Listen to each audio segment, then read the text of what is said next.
Bonjour. Alors aujourd'hui, nous allons aborder le sujet des liquidations judiciaires. Alors, c'est quoi la liquidation judiciaire? Dans une autre de mes vidéos, je vous avais expliqué qu'une société, une entreprise, c'est comme une personne. Elle vit, elle naît, elle vit, elle a des modifications, il y a des conflits, etc. Et elle peut mourir également. Donc c'est d'ailleurs pour la raison pour laquelle en droit on parle de personne physique et de personne morale. Donc c'est comme une personne, voilà. Donc elle a des péripéties, elle peut être en difficulté et on peut ne plus pouvoir la sauver et puis l'entreprise peut mourir.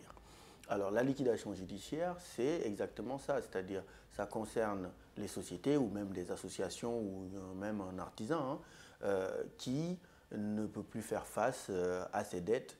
En droit, en général, on dit que c'est lorsque l'entreprise est en cessation de paiement.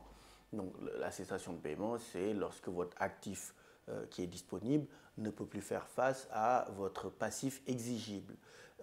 En termes simples, une société, selon son activité, engrange des recettes et si ces recettes-là ne lui permettent pas de faire face à ses charges, donc en fait, elle a plus de charges que de recettes. Donc elle ne peut plus payer ses créanciers, elle ne peut plus payer ses dettes, etc.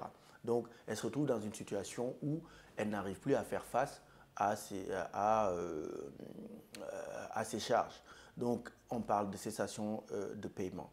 Donc la procédure en général, elle est déclenchée soit par le ministère public, le procureur, soit par des créanciers eux-mêmes. Donc, le cas qui arrive souvent, c'est un créancier, par exemple, à qui vous devez de l'argent. Pour faire simple, vous avez une société, par exemple, vous avez des locaux commerciaux, mais ça fait quelques mois que vous n'arrivez plus à payer vos loyers. Bon, la procédure a été engagée contre vous, le bailleur a tout fait et vous devez lui payer des arriérés de loyer, mais vous n'y arrivez pas. Il peut demander en justice à ce que vous soyez placé en liquidation judiciaire.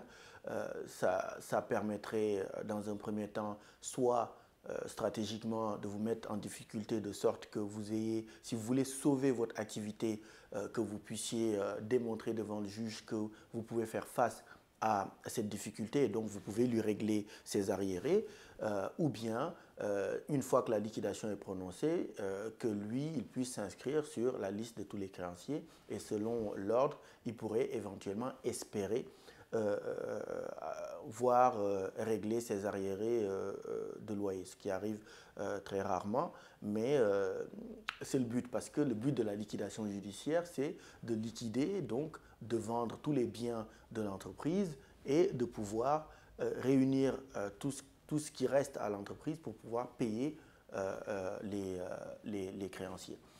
Donc la procédure, le tribunal qui est compétent, s'il s'agit d'un commerçant, c'est bien entendu le tribunal de commerce du lieu du siège.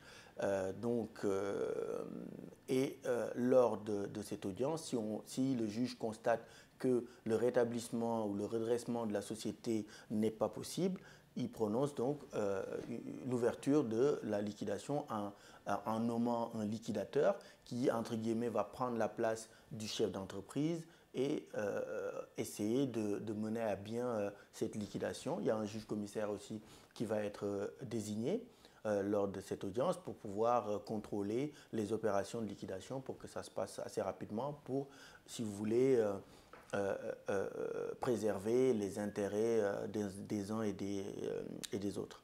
Donc, à la fin, la liquidation peut être prononcée pour insuffisance d'actifs si on se rend compte que il ne reste plus grand-chose dans la société.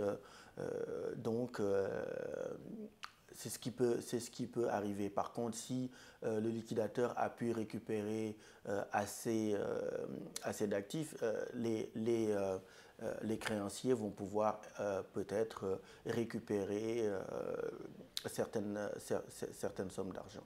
Donc, c'est à peu près ça, la liquidation. Donc, on ne peut pas entrer dans les détails, peut-être dans d'autres vidéos, nous reviendrons sur le sort qui est réservé aux salariés lors de la liquidation judiciaire, etc., etc. Là, c'est juste pour vous expliquer un peu la procédure allant de la cessation de paiement jusqu'au prononcé de la liquidation judiciaire.